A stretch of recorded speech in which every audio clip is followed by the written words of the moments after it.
Welcome to Glory Cloud Coffee Roasters. I'm Scott. Over here on your left is some coffee. Some of our coffee and some of our awesome charts. And then over here on your right is our San Franciscan roaster made in Carson City, about a half hour south of our roastery, not too far away. We're going to talk a little bit about some of the flavors that you get out of coffee. Coffee's made up of two components. What you get on your tongue, your taste, salt, sour, sweet, bitter, and then what your nose is able to pick up and your sinuses with the aromatics.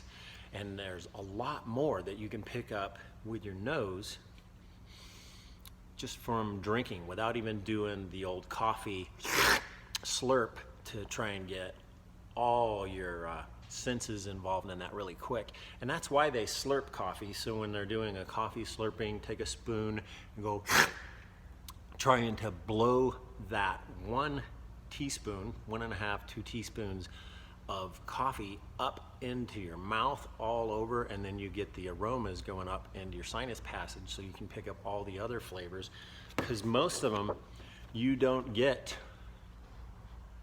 with just your tongue. So this little chart, which you can find on the SCA website, Specialty Coffee Association, has all the bottom half is nasty stuff that you do not want in there. And if your screen's not big enough to pick this up, you get stuff like rubber, petroleum, phenolic, and a whole bunch of other nasty woody.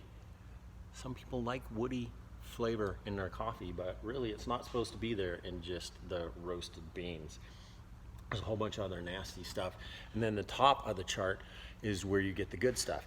Now, the interesting thing for most people is if you can describe the inner circle, that's good enough, really. The coffee experts get out here, the Q graders, Q Arabica graders. That is a coffee sommelier that comes from the Coffee Quality Institute, and that's a worldwide recognized coffee sommelier.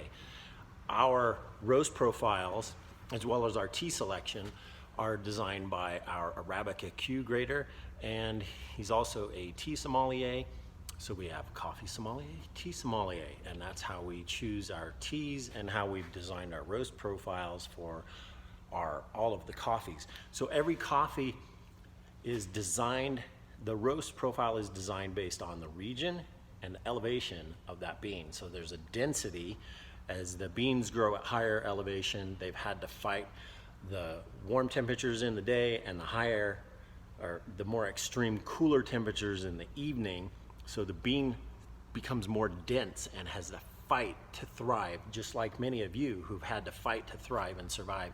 So you become more flavorful through the stuff you've gone through in life. Well, it's the same thing with coffee beans. And coffee actually has a lot more nuanced flavors than wine, although they're harder to detect. So you have to train your palate on that. So that's part of what we do, is we help you figure out what you like, and then so that we can talk the same language, we talk about how to describe the flavors and aromas of the coffee. So that's why we've got some charts on the wall. And then all of these other ones over here are all about the aroma of the coffees. So there's a whole bunch to it. In case you didn't know, coffee is actually a seed inside a cherry on a small tree. And they're hard like rocks before you roast them. They have an internal structure, kind of like a honeycomb, after you roast them, and they get to about 380 degrees is typically where they have their first crack, and they open and they increase in size about 20 to 35% as the structure cracks open and you can hear it pop. You can come down here when we're roasting right now. Every Tuesday you're allowed to come in here and hang out and see the roasting. If you like the really, really dark stuff, this is an Italian roast that's is even darker than a French. So all the oils have come to the outside of the bean, cooked on the outside, and most of the sugars have cooked out. So if you were trying to get the best flavor out of that particular bean, that's why the craft people are going to the light and medium roasts. As soon as you go to the French, the Italian roasts, which a lot of people call Full City and everybody's got their own name now because people want to distinguish themselves on how they describe their coffee expertise because they want to be the coffee nerd in the area.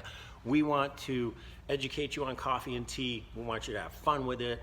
We want to dispel myths like there's no difference in caffeine from the raw bean to the Italian roast. The bean itself has the same amount of caffeine.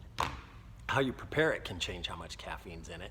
And if you want a lot more caffeine, you have to use Robusta bean, which is the more caffeinated bean, and it tastes more bitter because caffeine tastes bitter. So there's all kinds of stuff we can help you learn, and we are here to have fun with you and help you have amazing coffees and teas, and we are here to give you ridiculous customer service because we care. We don't scare you, we just care. And we're not gonna talk down to you like some coffee people do. We do what you want. We're here to serve you the best coffees and teas that you can get anywhere. So come and see us, glorycloudcoffee.com. You can find us online. We ship all over the US. You can come into the roastery, learn about coffee, tea, get some drinks to taste test our products, and then decide what you want to take home. And again, I'm Scott. You want coffee or tea that you love? Come see me. We make life taste better at Glory Cloud Coffee. Have a great day.